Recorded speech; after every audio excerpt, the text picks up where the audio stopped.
प्यारे प्यारे व्यूअर्स, अस्सलाम वालेकुम। आज मैं आप लोगों के लिए रेसिपी लाई हूँ, वो है पुडिंग की। ये बनाना बहुत ही इजी है। वैसे पार्ले पुडिंग की रेसिपी मैं यूट्यूब पर शेयर कर चुकी हूँ, तो आप देखना चाहें तो इसकी लिंक मैं डिस्क्रिप्शन बॉक्स में आपको मिल जाएगी, वहाँ से जाके आप देख सकती हैं। कई व्यूअर्स ने ये कहा था कि हमारी पुडिंग आसानी से निकलती नहीं है, वो तुरंत जल जाती है, आसानी से नहीं निकलती है। ये उनके लिए है, ये इस तरह से जलेगी भी नहीं और आसानी से निकल भी आएगी।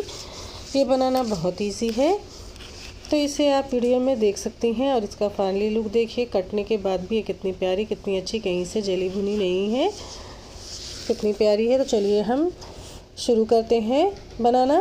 बिस्मिल्लाहिर्रहमानिर्रहीम। तो हम लेंगे 3 अदद अंडा। तो अंडे को हम तोड़ लेंगे।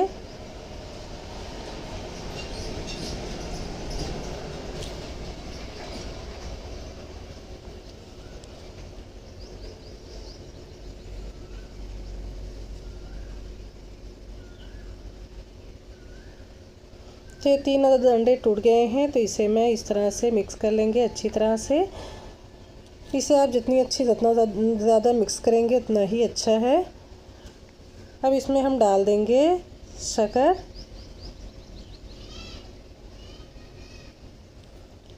शक्कर हमारी 150 ग्राम है, आप 100 ग्राम भी डाल सकती हैं अगर आपको कम मीठा पसंद हो तो। वैसे मीठा आप अपने कम ज़्यादा कर सकती हैं जितना आपको पसंद हो।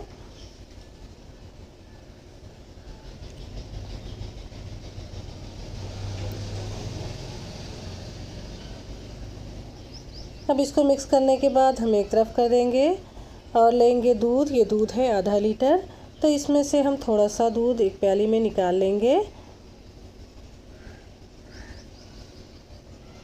इसका इस्तेमाल अभी हम बाद में करेंगे, तो इसको हम एक तरफ रख देंगे।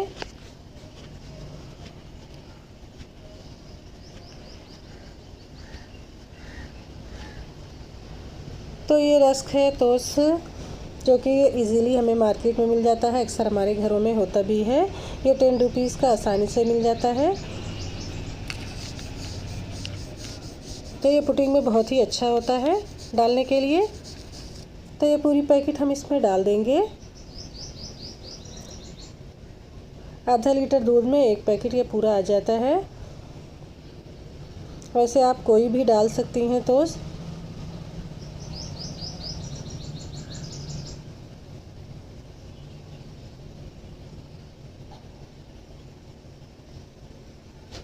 अब अंडे को हम एक बार फिर मिक्स करेंगे। इसको मिक्स करते करते इसकी शक्कर गल जाएगी और इसमें हम डालेंगे ये दूध। दूध हमें थोड़ा थोड़ा करके डालना है और इसे फिर मिक्स करना है ताकि ये खूब अच्छी तरह से मिक्स हो जाए। और मिक्स करते करते शुगर भी गल जाती है।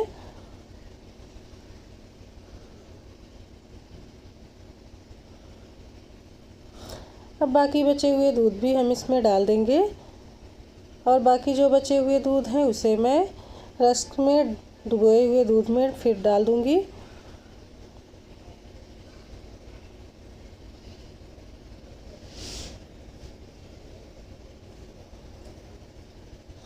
इसको कम से कम आप 10 मिनट तक इस तरह से अच्छी तरह से मिक्स करें।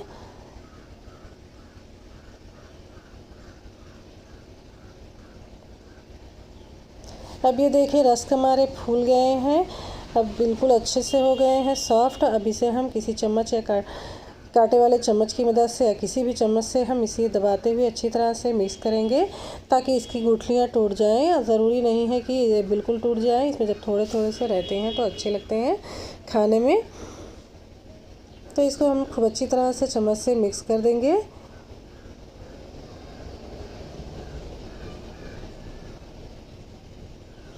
तो इसको खूब अच्छी तरह से मिक्स करें, कम से कम 5 मिनट तक मिक्स करेंगी तो ये अच्छी तरह से मिक्स हो जाएंगे। और हल्की छोटी सी गुठलियाँ बच जाएंगी तो कोई बात नहीं है।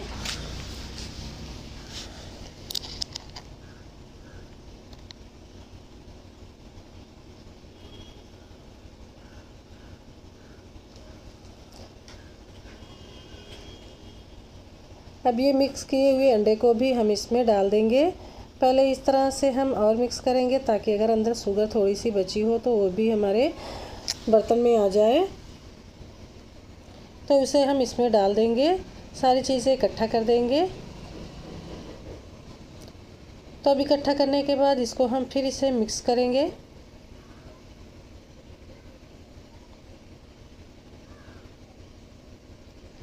अब इसको हम खूब अच्छी तरह से मिक्स करें। अब इसको हम फिर से कम 2 मिनट तक मिक्स करें ताकि सभी चीज़ें आपस में अच्छी तरह से घुल मिल जाएं।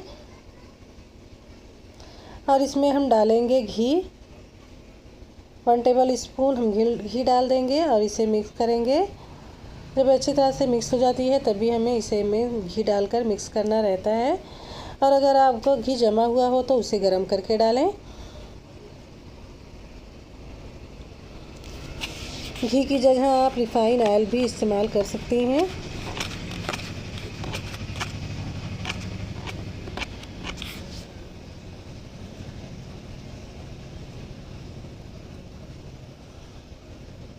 तो पुडिंग को मैं इस पर केक मोल्ड में जमाने वाली हूँ। तो इसमें मैं घी से ग्रीस कर ली हूँ। तो इस कढ़ाई में घी पहले से लगा हुआ था क्योंकि इसी में घी गरम करके मैं डाली थी। तो इसमें मैं डाल दूँगी 1 टेबल स्पून शुगर। शुगर को हम इस तरह से चम्मच से चलाएंगे ताकि ये पिघल जाए।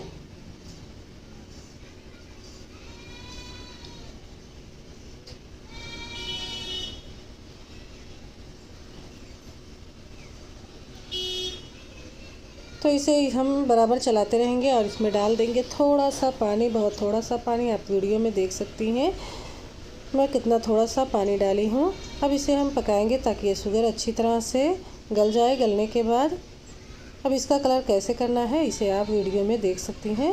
तो इसका कलर जब चेंज हो जाए तब तक हमें पकाना है और इसे चम्मच से बराबर चलाते हैं ताकि ये जमे ना। अब ये देखिए ये अच्छी तरह से घुल गई है। अब धीरे धीरे इसका कलर भी चेंज हो गया है तो इसे हम जल्दी जल्दी चलाएंगे। ये देखिए इसका फाइनली लुक। तो अब हम गैस को बंद कर देंगे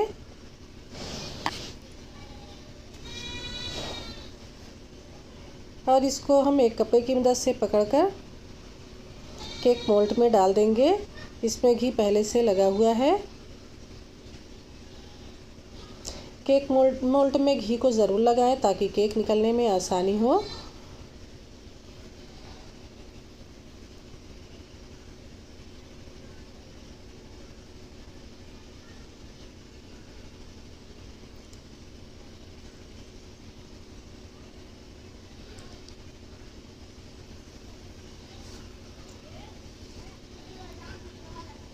तो इसमें सारा डाल देंगे और अगर आप इसे ज़्यादा बनाना चाहें तो आप इस हिसाब से कम या ज़्यादा कर सकती हैं। तो देखिए ना, मैं इसमें काजू ना बादाम ना कुछ भी इस्तेमाल नहीं की हूँ, फिर भी ये बहुत ही अच्छा बनकर रेडी होता है और टेस्ट में भी बहुत ज़्यादा यम्मी होता है। तो इसे ढक्कन से ढक देंगे। मैं गैस को ऑन कर दी हूँ और इस पर हम इस तरह से रखेंगे एक बर्तन, कोई भी बर्तन, बड़ी सी कढ़ाई या भगोना, पतीली कुछ भी ले लें। तो मैं इस तरह से एक गहरा बर्तन ली हूँ ताकि इसमें आसानी से केक मोल्ड आ जाए। बड़ा भी है और गहरा भी है। तो इसमें मैं डाल दी हूँ 2 गिलास पानी।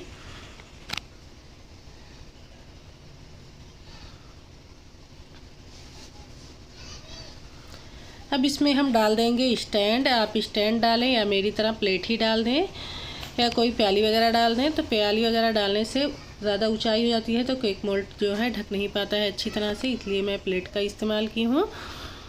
तो अब केक मोल्ड को हम इसमें डाल देंगे। तो ये देखिए अंदर मैं इस तरह से डाल दी हूँ और इसको ढक्कन से ढक देंगे अच्छी तरह से। और इस पर कोई भी वजनी चीज़ दबा दें ताकि ये खुले ना, नहीं तो पानी इसमें पकते हुए भाप बनकर चला जाएगा। इस तरह से जो भाप बनेगी वो ऊपर ही रह जाएगी। तो मेरे पास ये है तो मैं इसे दबा दे रही हूँ। अब इसे ऊपर भी हमें कुछ दबा देना है ताकि इसकी भाप कम बाहर निकले।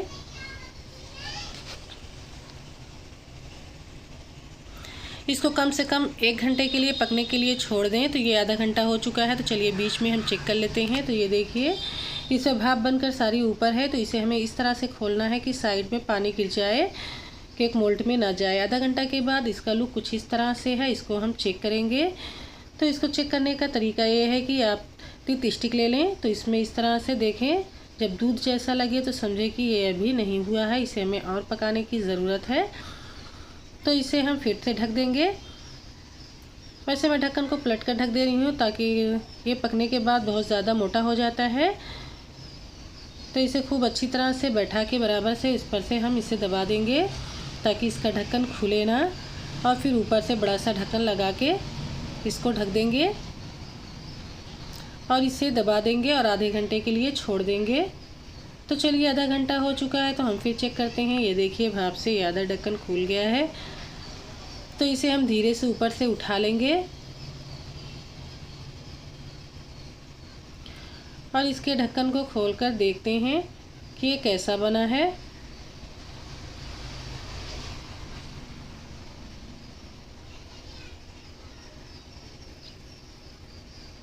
तो ये देखिए माशाल्लाह से कितना अच्छा बनकर रेडी हुआ है। तो इसे चलिए हम फिर एक बार से चेक कर लेते हैं। तो उसी टी स्टिक से हम एक बार इसे फिर चेक करेंगे। तो ये देखिए माशाल्लाह से इसमें अब कितना अच्छा बना है और इसमें अब दूध लगा भी नहीं है, इसमें सिर्फ घी लगा है। तो अब ये हो चुका है, इसे हम भगोने से बाहर कर देंगे। तो ये देखिए ये मैं इसे बाहर निकाल ली हूँ। अब इसे हम ठंडा करने के लिए छोड़ देंगे और साइड से हम किसी छुरी की मदद से छुरी को घुमाते हुए इस तरह से, जिस तरह से मैं घुमा रही हूँ इसी तरह से इसे घुमाएं ताकि ये केक आसानी से निकल आए। और इसे 15 मिनट के लिए रख दें फ्रिज में।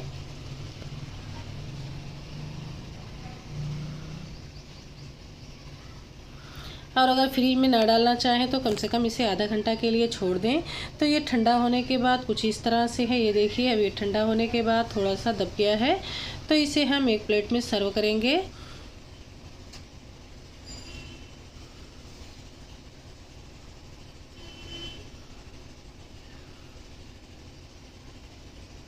तो ये देखिए माशाल्लाह से कितनी आसानी से ये निकल आया है।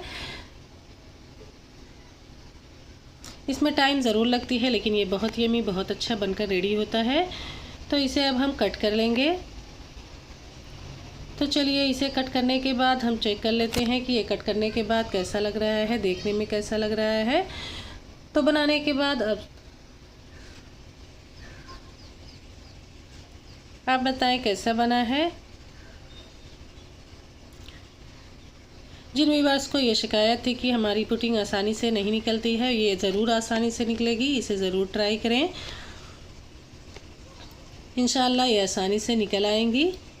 ये देखिए इसका फाइनली लुक कितना अच्छा है। तो उम्मीद है आपको मेरी वीडियो ज़रूर पसंद आई होगी। अगर वीडियो पसंद आए तो लाइक करना, शेयर करना ना भूलें और बेल आइकन को प्रेस करना ना भूलें ताकि मेरी हर आने वाली वीडियो की नोटिफिकेशन आपको मिले। हम मिलेंगे अगली वीडियो में एक दूसरी रेसिपी के साथ। अल्लाह हाफिज़।